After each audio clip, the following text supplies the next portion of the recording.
નમસ્કાર વિદ્યાર્થી મિત્રો, કેમ છો બધા? મજામાં? ચાલો આજે આપણે બાર સાયન્સ બાયોલોજીની અંદર ચેપ્ટર નંબર 11 બાયોટેકનોલોજીના સિદ્ધાંતો અને એની પ્રક્રિયાઓ આના વિશેનો અભ્યાસ કરીએ છીએ. હવે આપણે ગયા લેક્ચરની અંદર અમુક પ્રકારની પ્રક્રિયાઓનો અભ્યાસ કર્યો હતો, જે બાયોટેકનોલોજીને રિલેટેડ પ્રક્રિયાઓ હતો. કેવી પ્રક્રિયાઓ હતી? તો કે પુનઃસંયોજિત ડીએનએની ટેકનોલોજીમાં ઉપયોગી પ્રક્રિયાઓ વિશેનો અભ્યાસ કર્યો હતો. એમાં આપણે બે પ્રક્રિયાઓનો અભ્યાસ કર્યો હતો. પહેલું ડીએનએનું અલગીકરણ કરેલું હતું, બરાબર છે? તો એ ડીએનએનું અલગીકરણ કેવા પ્રકારે કર્યું એ, અને પછી કેવા પ્રકારે ડીએનએનું કટિંગ કર્યું હતું એના વિશેનો અભ્યાસ કર્યો હતો. હવે આપણે આજે જે ડીએનએ છે એની અંદર પીસીઆરનો ઉપયોગ કરી અને એનું બહુગુણન કેવી રીતના કરવામાં આવે એના વિશેનો અભ્યાસ કરવાનો છે આજના લેક્ચરની અંદર. ચાલો સૌપ્રથમ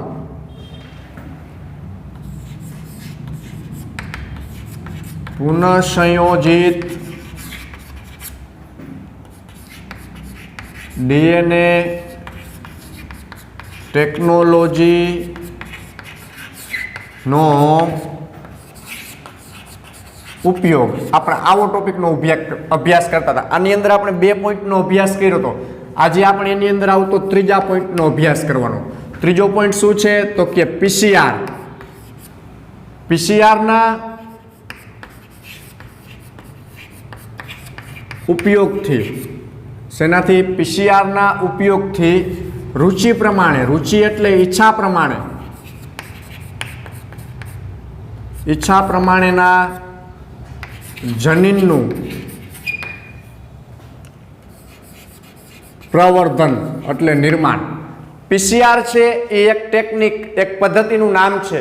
તો આ પદ્ધતિનો ઉપયોગ કરી આપણે રુચિ પ્રમાણે એટલે આપણી ઈચ્છા પ્રમાણે જનીનોનું પ્રવર્ધન એટલે જનીનોનું કોપી, જનીનોનું સંકલન આપણે કરી શકીએ એના વિશેનો અભ્યાસ કરવાનો છે. તો આની અંદર આપણે અભ્યાસ કરીએ તો આની સંરચના જોઈએ. પીસીઆર છે એનું ફૂલ ફોર્મ છે, પીસીઆરનું ફૂલ ફોર્મ પ્રક્રિયા છે પણ એ મશીનનું નામ છે. તો એ મશીનનું ફૂલ ફોર્મ તો કાંઈક હોય, polymerase chain reaction. Polymerase chain reaction એ પીસીઆરનું ફૂલ ફોર્મ છે અને આ એક ટેકનોલોજી છે. આ ટેકનોલોજીનો ઉપયોગ કરી અને આપણે જનીનની અનેક કોપીઓ બનાવી શકીએ. તો એ અનેક કોપીઓ કેવી રીતના બનાવી શકીએ આપણે એના વિશેની ચર્ચા આપણે અહીંયા કરવાની છે. તો ચાલો એ કોપીઓ બનાવવામાં આપણે કેવી કેવી પદ્ધતિનો ઉપયોગ કરીએ છીએ એ જોઈએ. તો આપણે સૌપ્રથમ બુકમાં જે પદ્ધતિ આપેલી એ જોઈ લઈએ. પ્રાઇમરના સેટ એટલે શું? તો કે નોર્મલી આની અંદર આપણે એક ડીએનએ લેવામાં આવે છે. શું લેવામાં આવે છે? એક ડીએનએનો ટુકડો લેવામાં આવે અથવા એક ડીએનએ આખું લેવામાં આવે. આ ડીએનએને સેપરેશન કરી અને એમાં નવું ડીએનએની કોપી બનાવવામાં આવે. તો એની અંદર એક પ્રાઇમરનો સેટ વાપરવામાં આવે. તો એક આવો પ્રાઇમરનો સેટનો ઉપયોગ કરવામાં આવે. આ પ્રાઇમરનો સેટ છે એની સંરચના આપણે જોઈએ તો કે પ્રાઇમરના સેટની સંરચનામાં એની અંદર એક નાનામાં નાની પ્રક્રિયા જોવા મળે. તો કે એક નાના રાસાયણિક પ્રક્રિયા સ્વરૂપે એમાં લેવામાં આવે. શું લેવામાં આવે? સંશ્લેષિત કરવામાં આવે. તો નાના રાસાયણિક સંશ્લેષિત ઓલિગો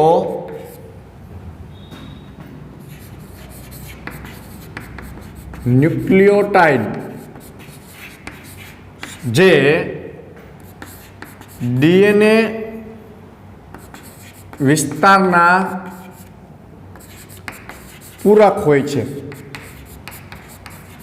કોને કીધું? પ્રાઇમરનો સેટ. એ કેવા હોય? એ નાના પ્રકારના રસાયણનું સંશ્લેષણ થયેલા ઓલિગોન્યુક્લિયોટાઇડ ડીએનએ પ્રકારના, જે ડીએનએના વિસ્તારનું એટલે ડીએનએનું બેવડી કોપી કરે. આવડું ડીએનએ છે તેની અહીંથી નવી કોપી કરે, એવું કાર્ય આ પ્રાઇમરની મદદથી કરવામાં આવે છે.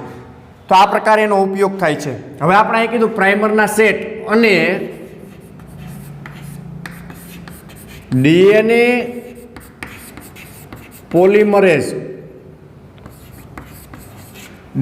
પોલિમરેઝ ઉત્સેચકનો ઉપયોગ કરવામાં આવે છે. અહીં શેનો? ડીએનએ પોલિમરેઝ ઉત્સેચકનો ઉપયોગ કરી ઇનવિટ્રો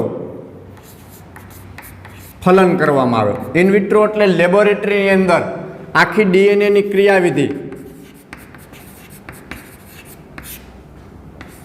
દ્વારા રુચિ એટલે આપણી ઈચ્છા પ્રમાણેનું રુચિ પ્રમાણેના ઉપયોગી જનીન નું બહુગુણન કરવામાં આવે છે. હવે રુચિ પ્રમાણેના ઉપયોગી એટલે આપણે ઈચ્છિતનીય જનીન જેવા લક્ષણોવાળું જનીન જોઈએ છે એવા લક્ષણોવાળા જનીનનું રુચિ પ્રમાણે આપણી ઈચ્છા મુજબના જનીનનું બહુગુણન કરવામાં આવે. એટલે એની ઘણી બધી પ્રકારની પ્રતિકૃતિઓ બનાવવામાં આવે. પ્રતિકૃતિઓ એટલે એની ઘણી બધી કોપીઓ બનાવવામાં આવે છે. તો આવી કોપીઓ બનાવવામાં આવે છે જે આપણે જુદી જુદી જગ્યાએ ઉપયોગમાં લઈએ છીએ, અથવા આવી કોપીઓ, આવી પ્રતિકૃતિઓનું સંશ્લેષણ કરવામાં આવે. કોની મદદથી? પીસીઆરની મદદથી. આવા એક જ ડીએનએના ટુકડામાંથી લાખો ડીએનએના અણુઓને બનાવવામાં આવે છે. ત્યારબાદ જોઈએ તો કે આની અંદર એથી ઉપર ડીએનએ પોલિમરેઝ છે. ડીએનએ પોલિમરેઝ ઉત્સેચક. ડીએનએ પોલિમરેઝ ઉત્સેચકની મદદથી એ જનીન સંકુલ ધરાવતા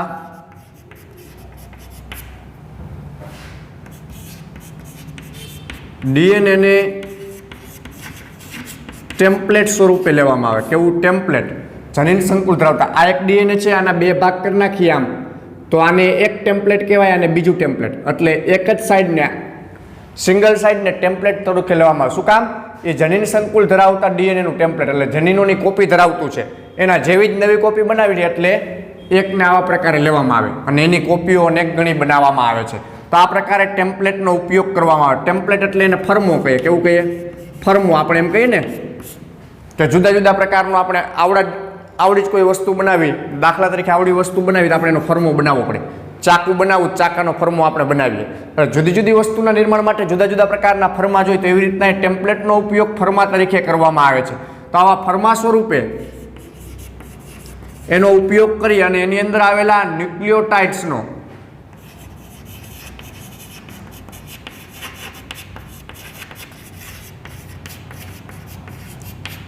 ઉપયોગ કરવામાં આવે છે. ન્યુક્લિયોટાઇડ્સ એટલે શું? તો કે આની અંદર આવેલા એ, ટી, જી અને સી આવા ન્યુક્લિયોટાઇડ્સ હોય. આ ન્યુક્લિયોટાઇડ્સનો ઉપયોગ કરી અને ડીએનએની કોપી કરવામાં આવે છે. આનો ઉપયોગ કરી અને પ્રાઇમર છે ન્યુક્લિયોટાઇડ્સનો ઉપયોગ કરી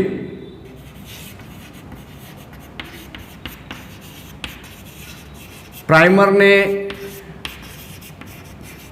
વિસ્તૃત કરે છે.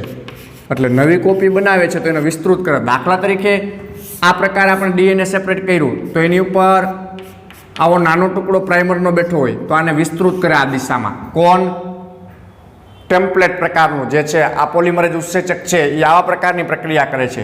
તદુપરાંત જોઈએ તો કે આની અંદર આવું વિસ્તૃતીકરણ થાય ને એટલે કેટલી અબજો કોપી, અબજો પ્રતિકૃતિ મતલબ કોપી ડીએનએની બને છે. પીસીઆરના મદદથી આપણે અબજો કોપી ડીએનએની બનાવી શકીએ છીએ. હવે આની અંદર જે ડીએનએ વાપરવામાં આવે છે આવું અબજો કોપી વાળું ડીએનએ એની પ્રતિકૃતિઓ બનવાનું સ્ટાર્ટ થઈ જાય. પહેલા એક બની, એકમાંથી બે, બેમાંથી ચાર, ચારમાંથી આઠ, આઠમાંથી 16, 16માંથી 32 આવું કન્ટિન્યુ ચાલી રાખે. અને અબજો કોપીઓનું આપણે ઈચ્છિતનીય જનીન, ઈચ્છિતનીય લક્ષણોવાળા ડીએનએની કોપી બનાવી શકીએ છીએ. આપણે અગાઉના લેક્ચરમાં કીધું હતું કે અલગ અલગ એક વિદેશી ડીએનએનો ટુકડો અને નોર્મલ ડીએનએનો જ્યાં દાખલા તરીકે પ્રતિજૈવિક દ્રવ્ય સ્વરૂપે વાપરવામાં આવે છે એવું ડીએનએ એડ કર્યું તો આની અબજો કોપીઓ આપણે પીસીઆરની મદદથી બનાવી શકીએ છીએ. હવે આની અંદર જે ડીએનએ છે ને કેવું છે તો કે થર્મોસ્ટેબલ, કેવું? થર્મોસ્ટેબલ ડીએનએ જોવા મળે છે. તો આવું થર્મોસ્ટેબલ ડીએનએ છે. ડીએનએ પોલિમરેઝ, થર્મોસ્ટેબલ ડીએનએ પોલિમરેઝ ઉત્સેચકની મદદથી આ ઉત્સેચકની મદદથી અથવા ઉત્સેચક દ્વારા આવી અબજો કોપી આપણે મળે છે અથવા મેળવી શકીએ છીએ। તો આ પ્રકારની પ્રક્રિયા છે એ આપણે પીસીઆરનો ઉપયોગ કરી અને આવી ડીએનએની કોપી મેળવવાની કરવામાં આવે। હવે આપણે એને આકૃતિ દ્વારા સમજીએ। શેના દ્વારા સમજીએ? જે પીસીઆર છે એનો ઉપયોગ આપણે આકૃતિ દ્વારા કરીએ તો આકૃતિ દ્વારા કેવી રીતના સમજવામાં આવશે? તો એની અંદર આપણે જોઈ લઈએ તો કે પ્રવર્ધન માટેના ભાગો, તો આપણે પેલા ડીએનએ દોરીએ।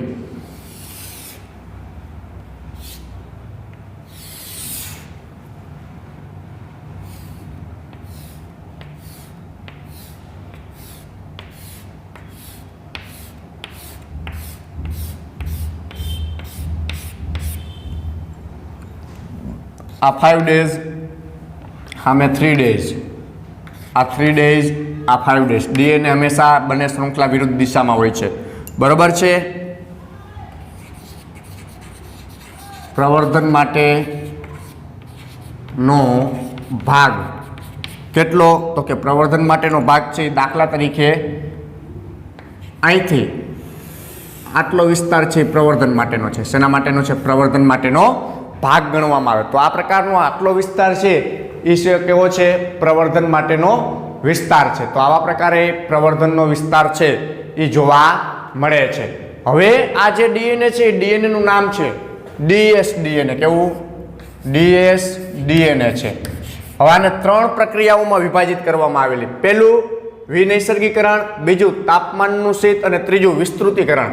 આવી 3 પ્રક્રિયાનો ઉપયોગ કરવામાં આવે। તો હવે જે પેલું નોર્મલ ડીએનએ છે એને વિનૈસર્ગીકરણ કરવામાં આવે। કેવું? તો આ ડીએનએ છે એને ગરમ કરવામાં આવે, ગરમી આપવામાં આવે। શું આપવામાં આવે? ગરમી। કેટલું ટેમ્પરેચર આપવામાં આવે છે? તો કે 90 થી 96 ડિગ્રી સેલ્સિયસ એને ગરમ કરવામાં આવે છે। કેટલા? 90 થી 95 ડિગ્રી સેલ્સિયસ એને ગરમ કરવામાં આવે। તો જે આ પ્રક્રિયા થઈ ને એ પ્રક્રિયાને શું કહેવામાં આવશે? વિનૈસર્ગીકરણ। વિનૈસર્ગીકરણ। તો આવું વિનૈસર્ગીકરણની પ્રક્રિયા કરવામાં આવે છે। તો આવું વિનૈસર્ગીકરણ થયું એટલે શું થયું? આ ડીએનએને સેપરેટ કરવામાં આવે। કેટલું? તો કે આ ડીએનએને 90 થી 95 ડિગ્રી સેલ્સિયસ તાપમાન આપવામાં આવે। તાપમાન મળતા ડીએનએ સેપરેટ થઈ જાય। કેવું થઈ જાય છે? તો એને વિનૈસર્ગીકરણ કહેવાય। એટલે ડીએનએના 2 ભાગમાં ડિવાઈડ થયા, એક અને આવો બીજો ભાગ, 2 ભાગમાં ડિવાઈડ થઈ જશે ડીએનએ।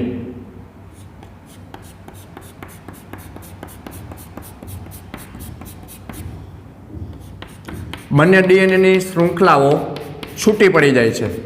તો બંને શૃંખલાઓ છૂટી પડી તો આ તો કેવી રીતે છે? 5, આ 3, આ 3 અને આ 5 આવા પ્રકારે। તો એનું આપણે અહીંથી આટલો ભાગ આપ્યો એટલે અહીંથી આ ભાગ થયો, અહીંથી આટલો ભાગ એ કેવો છે? પ્રવર્ધન માટેનો। તો એવી રીતના અહીંયા પણ એવો જ ભાગ છે, અહીંથી આટલો ભાગ પ્રવર્ધન માટેનો ભાગ છે। તો અહીંયા જે પ્રવર્ધનની પ્રક્રિયા થાય છે એટલે અહીંયા શું કરવામાં આવે છે? તો અહીંયા આપણે કેવું કીધું? પ્રાઇમર ટેમ્પલેટ પૂરો પડે છે, બરોબર છે। તો ડીએનએ પોલિમરેઝ ઉત્સેક દ્વારા પ્રાઇમરનો સેટ, તો અહીંયા પ્રાઇમરનો સેટ છે ને એ પૂરક સ્વરૂપે અહીંયા જોડાય છે। કોણ જોડાય છે? પ્રાઇમરનો સેટ। એટલે અહીંયા આવી રીતના પ્રાઇમર લાગે, એક અહીંયા લાગશે અને એક અહીંયા લાગશે। હંમેશા પ્રાઇમર કાર્ય કેવી દિશામાં કરશે? તો કે આ પ્રાઇમર છે એનું કાર્ય હંમેશા કેવું છે? તો કે 5 થી 3 ની દિશામાં કાર્ય કરે છે। 5 થી 3 ની દિશામાં કાર્ય કરે એટલે આની 5 થી 3 ની દિશા। તો આની અહીંયા કેવું હશે? 5 ડેઝ અને અહીંયા 3 ડેઝ। તો અહીંયા પણ 5 ડેઝ અને અહીંયા પણ 3 ડેઝ। તો આ પ્રકારે આ જે બંને છે આ અને આ એનો શું છે? પ્રાઇમર કહેવામાં આવે। શું કહેવામાં આવે છે? આવો પ્રાઇમર જોવા મળે છે। તો આવો પ્રાઇમર છે એ આની સાથે પ્રક્રિયા કરે છે અને કેવી પ્રક્રિયા કરે? તો કે ઓલિગોન્યુક્લિયોટાઇડ, અહીં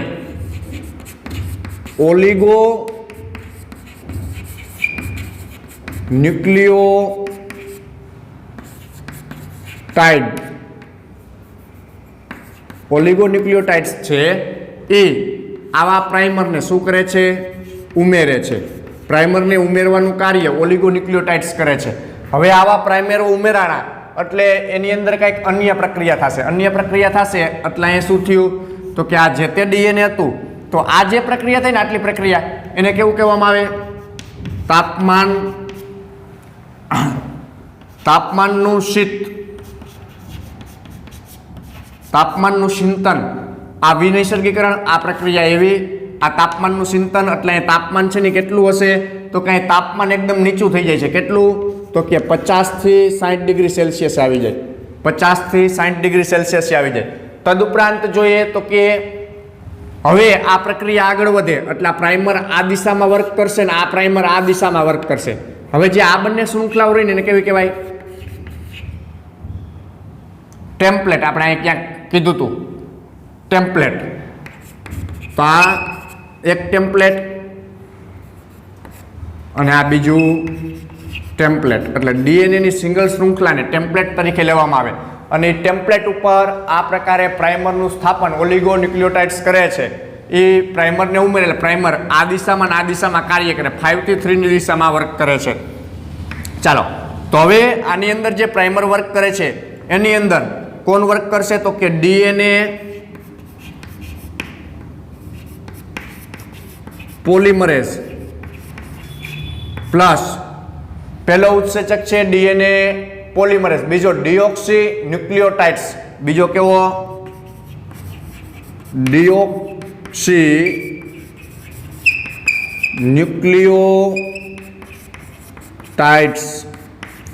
આ બંને શું કાર્ય કરશે તો કે આપણે ડીએનએ પોલિમર ઉત્સેચક કીધો એ અબજો કોપી કરે એટલે આને આગળની તરફ ગતિ કરે. આ પ્રાઇમર આગળની તરફ જાય અને આ બધા જ ન્યુક્લિયોટાઇડનું કોપી કરે. આ એક ન્યુક્લિયોટાઇડ બીજો ત્રીજો ચોથો એવી રીતના ન્યુક્લિયોટાઇડની કોપી કરે.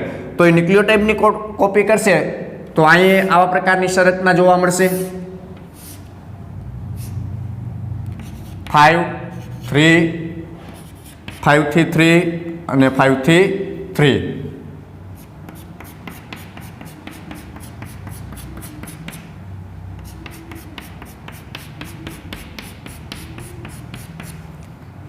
હવે આ પ્રાઇમર ક્યાં હતો? અહીંયા હતો. એ પ્રાઇમર અહીંથી આ દિશામાં અહીંયા.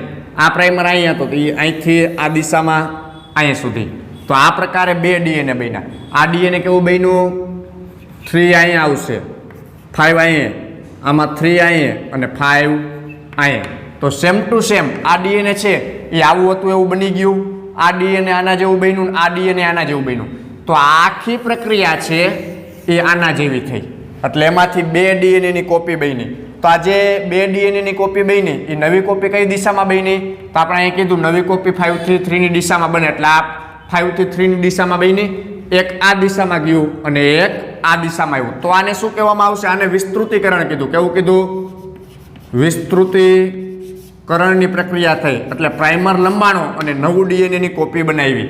હવે આવી જ કોપીઓ આવા જ પ્રકારે દાખલા તરીકે આવા બે ડીએનએ બન્યા, આને પાછા પીસીઆરનો ઉપયોગ કરીને આમાંથી કેટલી તો કે આવું પ્રવર્ધન થયું. આ શું થયું? પ્રવર્ધિત ડીએનએ થયું. આનું પ્રવર્ધિત કર્યું અને શું કર્યું? પ્રવર્ધન કર્યું. એટલે કે પ્રવર્ધન કરતા મતલબ કે આની કોપી કરી. તો આની અબજો કોપી બને. કેટલી? અબજો કોપી બને છે. કોની અબજો કોપી બનશે? આ એક ડીએનએમાં આપણે ઈચ્છિતનીય જનીનનો ઉપયોગ કરી અને એની અબજો કોપી પીસીઆરની મદદથી આપણે મેળવી શકીએ છીએ. તો આ પ્રકારે અબજો કોપીઓનું નિર્માણ અહીંયા આપણે આવા પ્રકારે કરી શકીએ. હવે જે આ પીસીઆરનું સંશોધન છે એ કોને કર્યું હતું? તો કે પીસીઆરનું સંશોધન કેરી મુલસ નામના વૈજ્ઞાનિકે કરેલું હતું. કોને? કેરી મુલિસ નામના વૈજ્ઞાનિકે આવું પીસીઆરનું સંશોધન 1983માં કર્યું હતું અને આ વૈજ્ઞાનિકને આના માટેથી નોબેલ પારિતોષિક પણ મળેલો હતો. તો આ પ્રકારે પીસીઆરની પ્રક્રિયા છે એ આપણે જોવા મળે. જે આપણે અહીં લખેલું છે એને આપણે થોડુંક ડીપમાં જઈ અને 3 પ્રક્રિયાઓમાં ડિવાઈડ કર્યું. વિનૈસર્ગીકરણ એટલે છૂટું થવું, ઊંચું તાપમાન આપતા ડીએનએ છૂટું પડે છે. પછી એનું શું થાય છે? તાપમાનનું શીત એટલે પાછું એને ઠંડુ કરવામાં આવે.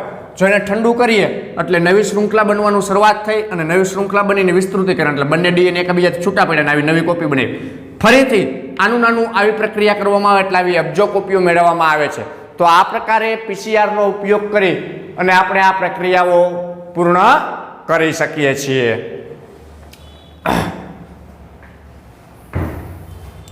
ચાલો ત્યારબાદનો આપણે આની અંદરનો જ યજમાન કોષો કે સજીવમાં પુનઃસંયોજિત ડીએનએને કેવી રીતના દાખલ કરવામાં આવે છે, એનો ઉપયોગ કેવી રીતના કરવામાં આવે છે એના વિશેની માહિતી લઈએ। હવે આપણે જે અહીંયા પુનઃસંયોજિત ડીએનએની કોપીઓ મેળવી છે, આવી કોપીઓને આપણે યજમાન સજીવની અંદર દાખલ કરીએ છીએ અથવા કોઈ કોષની અંદર દાખલ કરીએ છીએ તો એ કોષની અંદર એની પ્રતિક્રિયા કેવી હોય, બરાબર છે, અને એને શું કામ દાખલ કરવામાં આવ્યું એના વિશેનો અભ્યાસ કરીએ આપણે। તો હવે દાખલા તરીકે આપણે જોયું કે વિદેશી ડીએનએ અને પ્લાઝમિડનું જે મિશ્રણ કરવામાં આવે છે તો એની અંદર કેવી પ્રક્રિયા થાય છે અને એ સજીવમાં શું રિએક્શન કરે છે એના વિશેની આપણે માહિતી લઈએ। તો હવે આપણે સૌ પ્રથમ જોઈએ અહીંયા પીસીઆરનો ઉપયોગ પણ પૂર્ણ થઈ ગયો। હવે આપણે ચોથી પ્રક્રિયા ઉપર આવ્યા। કેવી આવ્યા? ચોથી પ્રક્રિયા આવ્યા એને। તો ચોથી પ્રક્રિયા શું છે?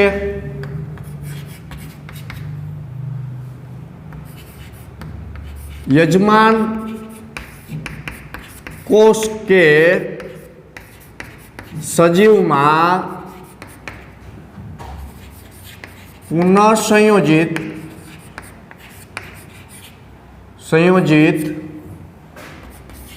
ડીએનએ નો પ્રવેશ। હવે જે આપણે આની આગળની પ્રક્રિયા જોઈ પીસીઆર, એમાં જે ડીએનએ બનાવવામાં આવે એની કોપીઓ, એવી કોપીઓને હવે કોઈ યજમાન કોષ એટલે સજીવની અંદર એન્ટર કરવામાં આવે તો એની શું પ્રતિક્રિયા હોય એના વિશેનો અભ્યાસ કરીએ આપણે। તો સૌ પ્રથમ જોઈએ કે જે આ ક્રિયાવિધિ છે, આવી ક્રિયાવિધિઓ છે એની અંદર આ ક્રિયાવિધિમાં શું કરવામાં આવે છે તો કે જે આવી યજમાન કોષોની અંદર દાખલ કરવામાં આવતા ડીએનએ, પ્રતિરોધક ડીએનએ છે, તો એની અંદર જે ગ્રાહી કોષો છે એ ગ્રાહી કોષો પોતાની આવા ગ્રાહી કોષો જે પોતાની ફરતે વીંટળાયેલા ડીએનએ અથવા પોતાની આજુબાજુમાં આવેલા ડીએનએને, આવા ગ્રાહી કોષો પોતાની ફરતે આવેલા ડીએનએને ગ્રહણ કરવા સક્ષમ બને। ગ્રહણ કરવા સક્ષમ એટલે એની આજુબાજુમાં આવેલું અન્ય વિદેશી ડીએનએ છે એને ગ્રહણ કરવા સક્ષમ બને તો તેને ગ્રહણ કહે છે। શું કહે છે? ગ્રહણ કહે છે। કયા પ્રકારે ગ્રહણ? તો કે આ એક પ્લાઝમિડ છે, આ એક ડીએનએ છે, એ ડીએનએ અથવા આ કોષ છે, સોરી આ પ્રકારનું એક ડીએનએ છે, આ ડીએનએ આ ઇકોલાઈ કોષમાં અંદર પ્રવેશે તો આ કોષે શું કર્યું? ગ્રહણ કર્યું। કોનું? ડીએનએનું। તો આની અંદર આવા પ્રકારે ડીએનએની સંરચનાને ગ્રહણ કરે તો એને ગ્રહણ કહેવામાં આવે। તો આ પ્રકારે ગ્રહણની પ્રક્રિયા છે એ જોવા મળે છે। હવે એથી આગળ આપણે જોઈએ તો કે પુનઃસંયોજિત જે ડીએનએ છે એ આવા પ્રકારે ડીએનએ જે તે કોષની અંદર ગ્રહણ કરે, જે તે યજમાન કોષ અથવા સજીવ, તો એને ગ્રહણની ક્ષમતા કહેવામાં આવે, એની ક્ષમતા ઉપર આધારિત હોય। પછી તો કે પુનઃસંયોજિત ડીએનએ પ્રતિજૈવિક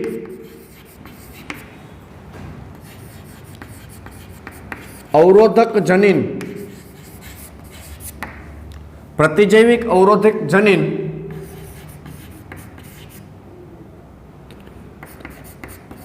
ધરાવતા હોય તેને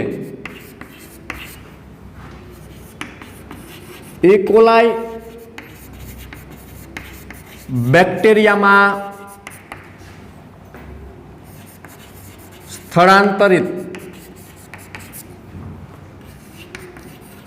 કરવામાં આવે છે। તો અહીંયા હું કીધું પ્રતિજૈવિક દ્રવ્ય સ્વરૂપે અહીં શું લેવામાં આવે છે? પ્રતિજૈવિક દ્રવ્ય સ્વરૂપે અહીં એમ્ફિસિલિન લેવામાં આવે। શું લેવામાં આવે? એમ્ફિસિલિન નામનું પ્રતિજૈવિક દ્રવ્ય છે, એન્ટીબાયોટિક દ્રવ્ય, બરાબર। તો આવું દ્રવ્ય હવે દાખલા તરીકે જે તે ડીએનએ બનાવ્યું, આપણે આવું એક નોર્મલ ડીએનએ આપણે આવું દોર્યું હતું, બરાબર। આવું ડીએનએ દોર્યું હતું, એની અંદર એક આવો ટુકડો બેસાડ્યો હતો આપણે, એ ટુકડો બેસાડ્યો એટલે ડીએનએની સંરચના કેવી થઈ? તો કે આ ડીએનએ છે એની સંરચના આવી કંઈક હતી, એની અંદર આ ટુકડાનું મિશ્રણ કર્યું તો એ ટુકડાની સંરચના આવી કંઈક થઈ, આવા પ્રકારનું ડીએનએ. આ છે ને એ પ્રતિજૈવિક દ્રવ્ય ધરાવતું આખું ડીએનએ છે. આ એમ્ફિસિલિનનો ટુકડો બેસાડ્યો, આવું દ્રવ્યવાળું ડીએનએ બેસાડ્યું. હવે આવા ડીએનએને શેમાં? તો કે યજમાન એટલે કે ઇકોલાઈ બેક્ટેરિયામાં એન્ટર કરવામાં આવે. તો આ ઇકોલાઈ બેક્ટેરિયા આ ડીએનએને આમાં સ્થળાંતરિત કરતા એની સંરચના આવા પ્રકારની થશે, આ પ્રકારનું ડીએનએ, અને એમાં આવું પ્રતિજૈવિક દ્રવ્ય આવી સંરચનાવાળું. તો આવું સ્થળાંતર કરવામાં આવે છે. હવે જ્યારે આવું સ્થળાંતરિત કરવામાં આવે છે અને આ બેક્ટેરિયાને શું કરવામાં આવે છે? તો કે આ બેક્ટેરિયા છે એ બેક્ટેરિયાને ઉછેરવામાં આવે. હવે આવા જે સ્થળાંતરિત કર્યું હોય યજમાનની અંદર, તો એવા યજમાનને અગાર અગાર પ્લેટમાં ઉછેરવામાં આવે છે. અગાર અગાર પ્લેટમાં એટલે આવા બેક્ટેરિયાને એક આવી પેટ્રી પ્લેટ લઈ એની અંદર અગાર અગાર જેલ સુક્રોઝનું દાવણ કરી અને આવા બેક્ટેરિયાને આની અંદર ઉછેરવામાં આવે. હવે આવા બેક્ટેરિયાને ઉછેરવામાં આવે તો એની અંદર શું પ્રક્રિયા થાય છે? તો કે આની અંદર આવા બેક્ટેરિયાને ઉછેરતા આ બેક્ટેરિયા ઉછેરવામાં આવે તે પહેલા આ બેક્ટેરિયામાં આપણે શું નાખ્યું? પ્રતિજૈવિક દ્રવ્ય. કેવું? એમ્ફિસિલિન દ્રવ્ય ધરાવ, આવું એમ્ફિસિલિન દ્રવ્ય વાળું. તો આ ઇકોલાઈ બેક્ટેરિયા કેવા થઈ ગયા? પ્રતિજૈવિક દ્રવ્ય વાળા. એટલે આ બેક્ટેરિયાને ઇકોલાઈ બેક્ટેરિયાને શું કહેવામાં આવશે? તો કે આવા ઇકોલાઈ બેક્ટેરિયા છે એને શું કહેવામાં આવશે? આવા ઇકોલાઈ બેક્ટેરિયા રૂપાંતરિત થઈ ગયા. શેમાં રૂપાંતરિત થઈ ગયા? તો કે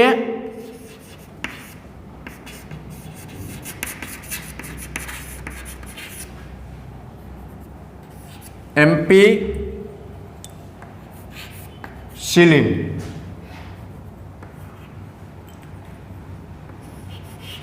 એમ્ફિસિલિન દ્રવ્યવાળા રૂપાંતરિત થઈ ગયા. તો આવું એમ્ફિસિલિન અવરોધક કોષોમાં રૂપાંતર થયા. હવે આવા રૂપાંતરિત બેક્ટેરિયાને એગરોસ જેલની અંદર ઉછેરવામાં આવે છે, એ પ્લેટમાં રાખવામાં આવે છે. તો આ પ્લેટની અંદર રાખતા જે બેક્ટેરિયા એમ્ફિસિલિન અવરોધક કોષોમાં રૂપાંતરિત થઈ ગયા હતા ને, એ રૂપાંતરિત બેક્ટેરિયા વૃદ્ધિ પામે છે. શું કરે છે? વૃદ્ધિ પામે છે. અને અરૂપાંતરિત બેક્ટેરિયા વૃદ્ધિ પામતા નથી. એ શું થઈ જાય છે? મૃત્યુ પામે છે. કેવા થાય છે? મૃત્યુ પામે. શું કામ? તો કે જેની અંદર એમ્ફિસિલિન નામનું પ્રતિજૈવિક દ્રવ્ય આવેલું છે, એ સરળતાથી વૃદ્ધિ પામી શકે છે. જેની અંદર આવું દ્રવ્ય નથી એટલે એની સામે લડવાની ક્ષમતા નથી, એ વૃદ્ધિ પામી શકતા નથી. એટલે આપણે આવા પ્રકારે સંકર ડીએનએ, જેને આપણે પુનઃસંયોજિત ડીએનએ કીધું, એ સજીવમાં નાખી અને એની વૃદ્ધિને આપણે સરળ બનાવીએ છીએ. ઈચ્છિતનીય લક્ષણ પ્રમાણે આપણે આવી પ્રક્રિયા કરીએ છીએ. તો આવા કિસ્સાની અંદર શું થાય છે? તો કે જે આપણે એમ્ફિસિલિનનું દ્રવ્ય વાપર્યું, એ એમ્ફિસિલિનના દ્રવ્યમાં એમ્ફિસિલિનની હાજરીમાં રૂપાંતરિત કોષોની પસંદગી સક્ષમ એવા એમ્ફિસિલિન પ્રતિરોધક જનીન હોય છે. સક્ષમ એવા પ્રતિરોધક જનીન એટલે જેને તેની સામે રક્ષણ આપવાની ક્ષમતા આપતા હોય એવા પ્રકારનું જનીન ધરાવે છે આ એમ્ફિસિલિન. તો આવા કિસ્સાઓની અંદર એમ્ફિસિલિન